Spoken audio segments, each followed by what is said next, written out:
Hai teman-teman, untuk saat ini kita akan membahas tentang terapi komplementer, di mana teman-teman kita akan membahas tentang terapi bekam ya. Jadi kemarin sebelumnya kita udah membahas tentang sejarah. Jadi saat ini kita akan memperkenalkan alat-alatnya saja. Untuk berikutnya nanti mungkin cara penggunaannya. Jadi teman-teman harus ketahui dulu alat-alatnya, karena nggak kenal maka nggak sayang. Nanti kalau nggak dijelaskan nggak tahu alatnya, praktikum nanti susah ya kan. Nah, itu yang perlu teman-teman ketahui dulu. Terus di Indonesia itu banyak merek alat bekamnya. Cuman kalau di Indonesia itu yang menguasai pasar ada Kongju, ada juga Tamora. Jadi balik sama teman-teman, mau yang mana, yang Samora atau yang Kongju? Secara pribadi saya memilih Samora, bukan iklan ya, nanti dikira saya disponsori sama Samora, enggak. Hanya lebih kepada analisa saya sendiri, dimana saya anjurkan teman-teman kalau secara pribadi saya beli Samora itu karena dia punya dua versi ya. Ada yang standar yang seperti Kongju, ada yang di atas standarnya, premium. Perbedaannya kalau yang premium itu kita bisa sterilkan dia dengan menggunakan air panas karena tahan, kualitasnya nggak bahan dari plastik, jadi pergabungan dari kaca mungkin. Jadi itu yang perlu teman-teman ketahui. Terus itu alasan saya kenapa pilih Samora. Terus yang kedua, dalam segi harga ya. Kalau harga itu ada 3 versi ya. Yang kecilnya itu dia harga 200-an kurang lebih. Ada juga yang harga 400-an, itu yang sedang. Terus yang harga 750 ke atas, itu yang banyak. Nah, kenapa bisa beda harga? Itu karena balik kepada versi tadi. Karena mungkin yang paling murah bisa dapat yang 160. Itu balik pada kualitas tadi. Terus yang berikutnya, yang kedua, balik kepada jumlah cupnya. Semakin banyak cup di dalam, semakin mahal harganya. Terus yang berikutnya, kalau masalah pendapat pemikiran sendiri, saya kalau anjurkan teman-teman itu bisa ambil yang premium. Terus yang merek Samora, karena ya kalau teman-teman udah memutuskan jadi terapis bekam, otomatis nggak cuma sekali pakai alatnya kan.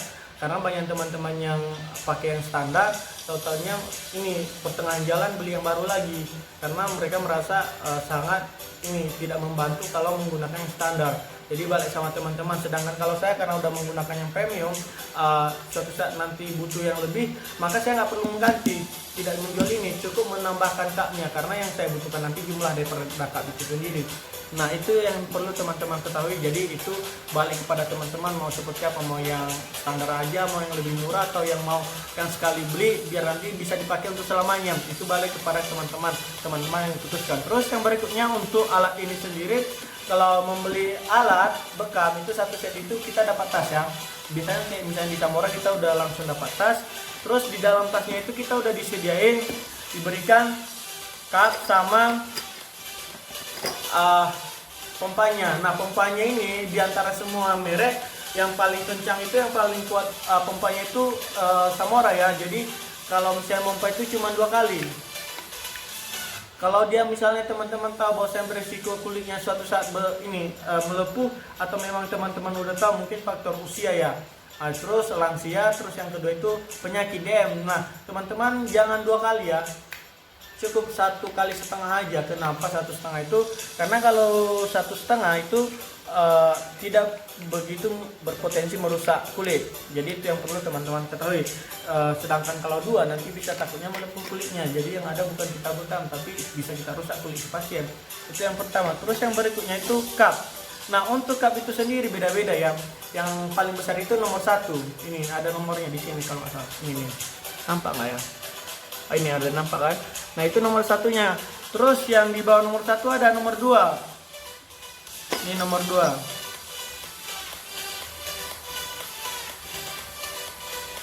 Nah, ini nomor 3-nya ini. Nampak kan? Ini nomor 4.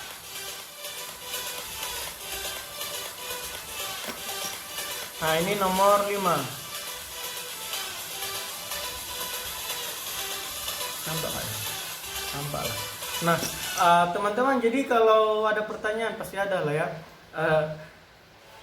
kenapa bisa ada beda-beda ukuran? Nah, kenapa beda ukuran itu teman-teman harus ketahui bahwasanya secara ergonomis, anatomis tubuh manusia kan beda-beda. Jadi kalau misalnya semakin besar area yang kita bekam, otomatis kita menggunakan nomor 1.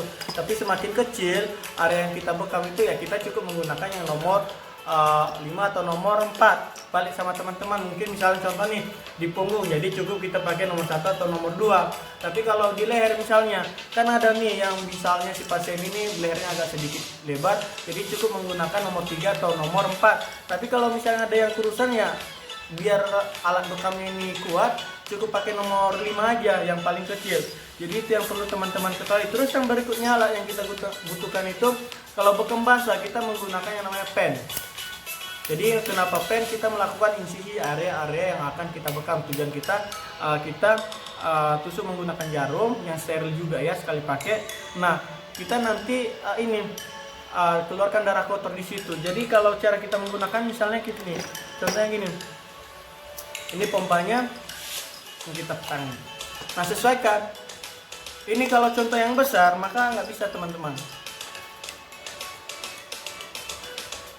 Nah, ini aja dia bisa cepat copot. Sedangkan kalau dia yang sudah pas, yang kecil, ini nomor 2 ya. Nomor 2 ya. Ini nomor 2. Dia kuat. 1, 2. Nih teman-teman. Nah, alatnya ini teman-teman harus ketahui bahwasanya ini udah kuat. Nih, udah kuat kan? Nah, untuk melepaskan kita tarik ini di depan. Nah, itu yang teman-teman harus ketahui. Nanti kalau cara penggunaan selanjutnya kita akan jelaskan kembali. Nah, yang berikutnya teman-teman, apalagi sih yang kita butuhkan untuk alat kalau membekam itu, seorang terapis bekam itu harus ada ini APD-nya. Jadi APD yang wajib itu sarung tangan, handscoon. Teman-teman wajib harus handscoon. Terus yang berikutnya itu teman-teman harus ada yang namanya masker. Itu yang penting. Terus yang berikutnya bisa juga menggunakan apron. Jadi teman-teman kalau udah menggunakan 3 itu bagi saya sudah cukup ya, karena saya sendiri pun kalau kemana-mana hanya menggunakan 3 alat pelindung diri tersebut. Tapi kalau seandainya teman-teman mau pakai topi lagi, mau pakai kacamatanya lagi, Google Classnya pun terbalik sama teman-teman, mau yang seperti apa, mau seperti yang pahlawan COVID-19 silakan aja. Tapi kalau saya pribadi hanya anjurkan 3 alat pelindung diri itu aja, handscoon, apron sama masker. Itu udah sangat cukup kok. Bahkan kadang kalau teman-teman udah merasa lebih yakin dan tahu nggak ini, apalagi kalau cuman bekam kering, nggak perlu pakai apron, cukup handscoon aja sama masker, udah cukup itu untuk teman-teman. Terus yang berikutnya apa lagi yang kita butuhkan? Kita butuhkan kain kasa yang steril. Jadi kalau cairan alkohol kita pakai untuk kasa steril, membersihkan area yang akan kita bekam. Kenapa? Harapan kita dengan udah steril, otomatis resiko infeksi itu sangat menurun. Itu yang pertama. Terus kita bisa menggunakan juga nerbeken untuk misalnya ada sampah atau misalnya kain kasa yang kita nggak pakai lagi untuk kita taruh ke sana, seperti itu. Terus kita kalau teman-teman ada bisa juga menggunakan instrumen pinset anatomis kalau seandainya mau butuh, tapi jarang kita gunakan seperti itu. Ataupun misalnya ada teman-teman mau pakai ini blade, misalnya pisau untuk melakukan insisi kalau nggak mau yang menggunakan pen, bisa juga. Tapi bagi yang pemula dan biasanya juga saya sendiri pun lebih nyaman pakai ini ya, lebih cepat dan kedua ada ukurannya sendiri. Sedangkan kalau seandainya kita menggunakan ini blade-nya, pisaunya itu kita wajib harus profesional dan hati-hati.